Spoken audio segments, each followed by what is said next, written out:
Alright, hello again, Movie Club. This is going to be the LTA Movie Club review for Starship Troopers.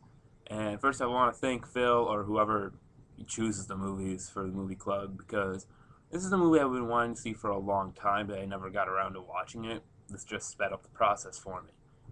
And I can honestly say, out of all the movies I've watched so far for Movie Club, this is by far my favorite one. I like movies that combine more than one genre. To me, this wasn't just like a sci-fi film. It was also an action film and it was a romance film because you had the love triangle with Johnny, Carmen, and Diz. And I thought it combined the three very well. It was a very, I'm not gonna say well done movie, but it was a very good movie. Uh, the acting was pretty, I don't know what you want to call it, like campy, cheesy, corny, whatever. I had no problem with that. I love it when it's like kind of corny or cheesy. It just makes it so much funnier for me. Uh, for the actors, I'm bad at recognizing actors during a movie. The only one I recognized was MPH because, he's been in so much stuff so far that I've seen. It's pretty easy to recognize him.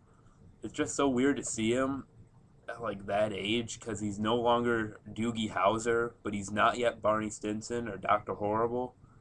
He just seemed kind of out of place to be that age.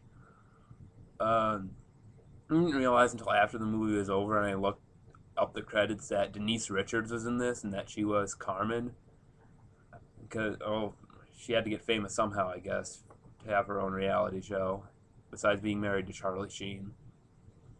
But yeah, she was all right. And then, it didn't realize. Trying to think of the right words to say here. I didn't realize it while watching the movie. It wasn't until after I saw his name in the credits, but I could definitely tell that Ace looked like Gary Busey, and it's Gary Busey's son playing it. And it's kind of like he looks familiar during the movie, and if you know he's Gary Busey's son, you can tell it's Gary Busey's son. His face kind of looks a lot like his dad's. The one scene that I think hopefully a lot of people will talk about, because it hit me out of nowhere, was all of a sudden they're in boot camp, they're learning things, and then bam, it's a shower scene, and the boobs come out. And that just seemed like it came right out of nowhere. Not that I'm complaining. I'm not complaining at all. I have no problem with boobs at all. Boobs are awesome. They're great. Yeah. But it just seemed kind of out of place. Like, you could have, because that's the scene they're just talking about, why they joined, why they wanted to become citizens, or stuff like that. And you can have that scene, but you don't have to do it in the shower. It just seemed kind of weird. And there's another scene too where you see Diz's breasts at the end, but that's understandable because they're about to have sex, and it's progressing that romance storyline between Johnny and Diz. So I had no problem with that one. Another thing about the movie I really liked was the newsreels that they had throughout the movie, which kind of gave you new information as the movie went along. It's gonna be weird to compare this movie to Citizen Kane, but it's just like the beginning of Citizen Kane. After he dies, they have the newsreel, which pretty much just gives his backstory. It gives you a lot more information that you wouldn't have known otherwise, and it really helps make sense as the movie goes along. And I'll say there are a few questions that I still had after watching this movie, though. First off, how the hell did Johnny Rico get into Harvard? I mean, he had his math score was like 35 or something. That makes no sense, unless they're just letting anyone into Harvard in the future. I have no idea. It made absolutely no sense to me. Um, I have a list of these. I have a list of questions, and I don't remember all of them. um, there was a question brought up about whether there was too much gore in the movie. I didn't think it was that bad. Like compared to like another movie that we watched, Repo, the genetic opera, it didn't seem as bad to me. It was bad at times, but it didn't seem too bad. Uh, of course, I had to bring up they had to kill the Mormons, didn't they? And the Mormons just don't get any respect from anyone.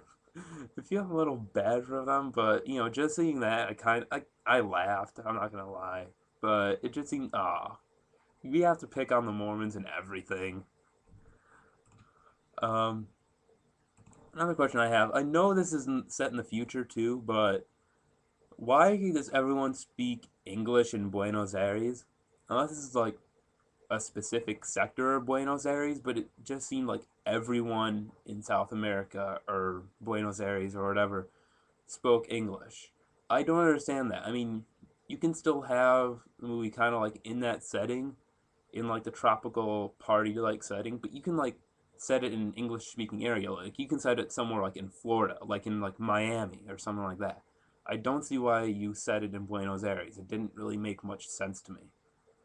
The last question that I brought up was that, or something that I was confused about, is that you never really hear the bug side of the story in this one. You just hear about, oh man, the bugs, they threw they were throwing meteorites everywhere and it hit Earth and it killed everybody. Well, why are they doing that? You don't really, I know in history, the winners always write history in retrospect, but it would have been nice to hear why the bugs were doing this, like why they're attacking people. Do they have a specific reason for this or not? We just hear, you know, fuck it. Who cares what they think? Let's just fucking kill them. Which, it's an action movie. I was kind of expecting that, but, would have been nice to hear. All in all, I would definitely recommend this movie. I thought it was great. I know there are some people that think otherwise on here, but, I really enjoyed it. I'd recommend you to check it out.